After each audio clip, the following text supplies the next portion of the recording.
मज़हर अब्बास साहब, आप इसको किस तरह से देख रहे हैं? ख़ासकर ये जो अभी बात हुई कि क्लैरिटी नहीं है, ख़ासकर कि हमने करना क्या है, कैसे आए वो क्लैरिटी? नहीं, मेरा ख्याल है क्लैरिटी है, और क्लैरिटी बहुत सिंपल सी है। जब अफ़गानिस्तान में ये तब्दीली आई तो पाकिस्तान ने क्या पोजीशन ली? पाकिस्तान ने दो पोजीशन ली। एक ये कि अब चूँकि अफ़गान तालिबान की हुकूमत वहाँ बन गई है, लिहाजा अब अफ़गान महाजरीन का यहाँ रहना जो है वो जो है इसको वापस, ये अफ़गान महाजरीन वापस जाएँ। ये पहली पोजीशन थी पाकिस्तान की कि अब अफ़गानिस्तान में हुकूमत आ गई है। ज़ाहिर है जिस वक्त पहले जब सोवियत यूनियन का मौका था तो अफ़गान महाजरीन को आपने एक्सेप्ट किया था। उसके बाद की सूरत हाल में एक सिविल वॉर थी, तब आपने अफ़गान महाजरीन को एक्सेप्ट किया था। लेकिन आज की सिचुएशन में, आज से मुराद ये कि जब अफ़गान तालिबान की दोबारा वहाँ हुकूमत आई तो फिर पाकिस्तान ने ये पोजीशन ली कि अब इन अफ़गान महाजरीन को वापस जाना चाहिए, जिस पे अफ़गान तालिबान ने इनकार कर दिया और उन्होंने कहा नहीं, अभी हमारी सूरत हाल ऐसी नहीं है, वो है, और इसलिए अभी हम वापस। दूसरी पोजीशन क्या थी पाकिस्तान की? वो थी टीटीपी के हवाले से। अब तहरीक तालिबान पाकिस्तान, जिस तरह मैंने लास्ट टाइम भी कहा था कि तहरीक तालिबान पाकिस्तान के बनने का कोई जवाज़ ही नहीं था, लेकिन उस वक्त हमारे यहाँ खामोशी इख्तियार की गई। ज़ाहिर है उनका जो माइंडसेट था वो ये था कि अगर अफ़गानिस्तान में तालिबान की हुकूमत आ सकती है दो सुपर पावर्स के बाद, तो पाकिस्तान में तालिबानाइजेशन क्यों नहीं आ सकती, और पाकिस्तान में तालिबान की हुकूमत क्यों नहीं बन सकती। ये बुनियादी मकसद था तहरीक तालिबान पाकिस्तान के बनाने का। अब हुआ क्या, अफ़गान तालिबान किस मुश्किल में है? अफ़गान तालिबान की मुश्किल काफ़ी, उस ज़माने में अलकायदा के अंडर इन्फ्लुएंस अफ़गान तालिबान चले गए थे। उसके बाद उन्हें अब ये है कि अगर हम तहरीक तालिबान को ख़त्म भी करें और डिसबैंड भी करें तो क्या तहरीक तालिबान पाकिस्तान डिसबैंड हो जाएगी? क्या उनके लोग वापस जो है वो तालिबान के डिसिप्लिन में आ जाएंगे? ख़तरा उनको ये है कि ये जो ग्रुप है ये दाइश में चला जाएगा, ये लोग दाइश का हिस्सा बन जाएंगे, ये लोग दूसरे इंटरनेशनल गैंग्स का हिस्सा बन जाएंगे। तो अब ये जो सिचुएशन है, इसमें ज़ाहिर है यहाँ पाकिस्तान में जो वाक़यात होते रहे हैं उसमें टीटीपी और उनके ज़ेर असर जो प्रॉक्सीज़ हैं, ये देखें, सिर्फ तहरीक तालिबान पाकिस्तान मसला नहीं है, उनके अंडर जो दीगर प्रॉक्सीज़ हैं, ये सारे प्रॉक्सीज़ जो हैं ये मुख्तलिफ़ वाक़यात में इन्वॉल्व रहे हैं। अभी जो सिचुएशन हो रही है, जैसे ईरान में जो सिचुएशन डेवलप हो रही है, तो लेटेस्ट ये है कि बलूचिस्तान में बड़ी तादाद में ईरान से रेफ्यूजीज़ आ रहे हैं। अब हमारी जो इस वक्त पाकिस्तान की मुश्किल ये है कि एक तरफ अफ़गान तालिबान का कॉन्फ्लिक्ट चल रहा है, अफ़गान तालिबान जो है वो ज़रा सी भी जो है लचक दिखाने को तैयार नहीं है, वहाँ ऑपरेशंस भी हो रहे हैं। आपको ज़ाहिर है इस ऐसी सिचुएशन में आपको सच जो पहली कैजुअल्टी होता है, तो हमें नहीं पता एग्जैक्टली क्या पोजीशंस हैं। लेकिन पाकिस्तान आफ्टर ऑल, पाकिस्तान का अफ़गानिस्तान तालिबान बनाने से लेके उनकी हुकूमत कायम करवाने तक एक रोल रहा है। लेकिन अब उनको लगता है कि पाकिस्तान अफ़गान तालिबान समझते हैं कि अब हमारी हुकूमत है और अब हमें राइट है, वो सारी चीज़ें हैं। लेकिन इसके शवाहिद आज से नहीं, 90 की दहाई से हैं कि पाकिस्तान में जो दहशत गर्दी के वाक़यात हैं वो अफ़गान तालिबान की जो प्रॉक्सीज़ हैं वो उसमें मुलव्विस हैं, यहाँ वारदात करते हैं और फिर जलालाबाद या कंधार या दूसरी जगहों पे चले जाते हैं।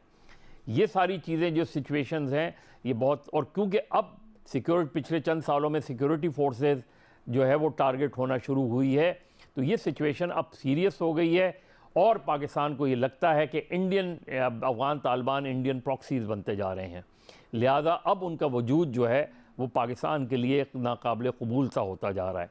लिहाजा ये जो कॉन्फ्लिक्ट है ये सिर्फ एक सूरत में हल हो सकता है, कैसे? कि अफ़गान तालिबान को ये रियलाइज़ करवाया जाए, चाहे जिस तरीके से भी, कि दिस इज़ नॉट ऑन, ये Tehreek Taliban Pakistan is not acceptable, Tehreek Taliban Pakistan को डिसबैंड किया जाए, जो लोग पाकिस्तान में दहशत गर्दी के वाक़यात में मुलव्विस हैं उसको हैंड ओवर किया जाए, और अगर अफ़गान तालिबान ये समझते हैं कि हम नहीं हैं तो फिर हैंड ओवर क्यों नहीं कर रहे?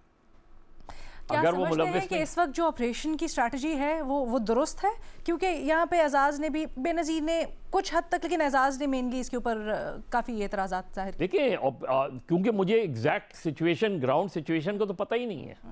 क्या हम में से किसी को ग्राउंड सिचुएशन का नहीं पता कि एग्जैक्टली ग्राउंड पे क्या हो रहा है? लेकिन जो पहले जैसे शुमाली वज़ीरिस्तान, जनूबी वज़ीरिस्तान ऑपरेशन था, उस वक्त हमें पता था कि शुमाली वज़ीरिस्तान नो गो एरिया था, जुनूबी वजीरिस्तान नो गो एरिया था, मालाकंड नो गो एरिया था, डीआई खान आज आपकी भी बात ने आज एक भी बड़ा प्रॉब्लम अहम सवाल जन्म दिया है। मैं चाहती हूँ क्विकली अगर एजाज इसके ऊपर बात करते हैं। एजाज, बड़ा हम माजी के बारे में बात करते हैं, लेकिन होता है कौमों में स्ट्रैटेजीज होती हैं, मिसकैलकुलेशंस होती हैं, लेकिन फिर कंटिजेंसी प्लान्स भी होते हैं और आगे चलना भी होता है। जब हमने सब कुछ सारी ऑप्शंस एग्जॉस्ट करके देख ली, तब भी आप ये क्यों कहते हैं कि ये जो अब वाहिद ऑप्शन बची है इससे भी हल नहीं निकलेगा? देखिए अलीना, अभी 2 रोज़ पहले मेरी एक ऐसे पाकिस्तानी अमेरिकन जर्नलिस्ट से मुलाकात हुई जो अभी कुछ अर्सा पहले अफ़गानिस्तान में थे, वहाँ पर चीज़ें वो देख के आए। तो मेरी उनसे भी बात हुई, क्योंकि वो आगे अफ़गान तालिबान से मुलाकातें कर रहे थे। तो उन्होंने मुझे एक बड़ी इंटरेस्टिंग बात बताई। उनका कहना ये था कि अफ़गान जो तालिबान है वो अभी तक उसी एक अस्करियत पसंद मिलिशिया की तरह बिहेव करते हैं। और आपको पता है कि जिस वक्त अफ़गान तालिबान वहाँ पर कब्ज़ा कर रहे थे, तो मैं 1 माह पहले से वहाँ पर बैठा हुआ था, जुलाई 2021 में, और ये सारा कुछ होते हुए हमने देखा। 1 सितंबर को मैं वापस आया था। तो मुझे उस वक्त भी याद है कि जब ट्रैफिक जैम हो जाया करता था, तो जो अफ़गान तालिबान है हवाई फायरिंग करके ट्रैफिक जैम ख़त्म करने की कोशिश करते थे। गवर्नेंस का उनको उस तरह से तजर्बा नहीं है। अब ज़ाहिर है 4 साल गुजर गए हैं तो थोड़ा बहुत तजर्बा है, लेकिन अभी तक वो जो उनका माइंड सेट है एक मिलिशिया का, एक फाइटिंग फोर्स का, उन्हीं की ज़बान में उनको जवाब दिया जा रहा है ना तंजीम का। मैं आ रहा हूँ, मैं उसी बात के ऊपर आ रहा हूँ। तो अभी तक उनका जो ज़हन है वो उसी तरह है। लेकिन पाकिस्तान की प्रॉब्लम यह है कि अफ़गानिस्तान में तालिबान की हुकूमत है, पूरा अफ़गानिस्तान तालिबान नहीं है। हमें उन लोगों को पॉइंट आउट करना है जो पाकिस्तान में अनरेस्ट की वजह है।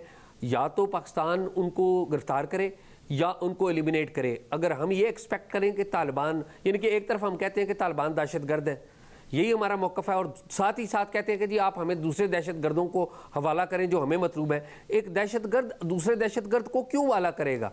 उनकी तो आपस में अलाइनमेंट ही इतनी है। टीटीपी जो है, ये तो अब हमने बाइफिकेशन कर ली है ना माजरत के साथ। हम कहते हैं अफगान तालिबान नहीं की, जो टीटीपी या फिर दहशतगर्दों की मावनत कर रहे हैं वो फितना अल खवारिज हैं। अफगान तालिबान खुद इस टीटीपी की मावनत करते हैं, वो उन्हें अपना भाई समझते हैं। जब जेलें इन्होंने खोली थी अगस्त 2021 में, उन्होंने कहा था कि ये हमारे भाई हैं। और अफगान तालिबान, याद रखिए कि जो टीटीपी का सरबराह होता है वो उस वक्त तक टीटीपी का सरबराह मुकम्मल तौर पर असर्ट ही नहीं कर सकता जब वो अफगान तालिबान के अमीर के हाथ में बैत नहीं करता। तो ये वन कॉइन के 2 हिस्से हैं। और हमें यही हमेशा गलतफहमी रही कि ये हमारी जो पॉलिसी मेकर्स थे ये कहते रहे नहीं वो जो तालिबान है वो तो बड़े अच्छे हैं, ये खराब है। इरशाद भट्टी साहब जी। मैडम शेख, पहली बात तो ये है कि बिल्कुल इंटेलिजेंस बेस्ड ऑपरेशन हो रहे थे। दूसरी बात यह है कि बिल्कुल इसमें हमने शोर नहीं मचाया। तीसरी बात यह है कि हमारी अफगानिस्तान से या अफगान अवाम से कोई दुश्मनी नहीं, ये बार बार हमारी तरफ से उनको मैसेज कन्वे किया गया। और जब उन्होंने हम पर हमला किया और 15 सेक्टर्स में 53 मकामात पर हमला किया तो उसका जवाब ये दिया, और ये जवाब फिर बनता था, देना था। और इसमें कोई जो मेरा भाई, किसी दिन हम बहस कर लेंगे, ये मुझे समझ वैसे अभी तक नहीं आई कि ये कहना क्या चाह रहे थे। लेकिन बहरहाल इंटेलिजेंस बेस्ड ऑपरेशन थे। और उसके बाद जब उन्होंने जंग मुसल्लत की, एक तरह से हम पर हमलावर हुए, तो उसका जवाब दिया। और तीसरी बात यह है कि बहुत दफ़ा यही बातें जो मेरा भाई कह रहा है ये बहुत दफ़ा कन्वे हो चुकी हैं उनको। और अब दहशतगर्द वो जो कह रहे हैं, हाँ जी। और आखिरी बात कह रहे हैं कि दहशतगर्द को हम कह रहे हैं दहशतगर्द हमारे हवाले कर दें। माना इस वक्त उनमें बहुत सारे ऐसे एलिमेंट्स मौजूद हैं, लेकिन इस वक्त अफगानिस्तान पर उनकी हुकूमत है और हम उनको सिर्फ कह रहे हैं कि हवाले से पहले हमारा मुतालबा ये था कि आपकी सरजमीन हमारे खिलाफ इस्तेमाल ना हो। सिंपल एंड सादा। वो भी नहीं हुआ तो फिर ये करना पड़ा।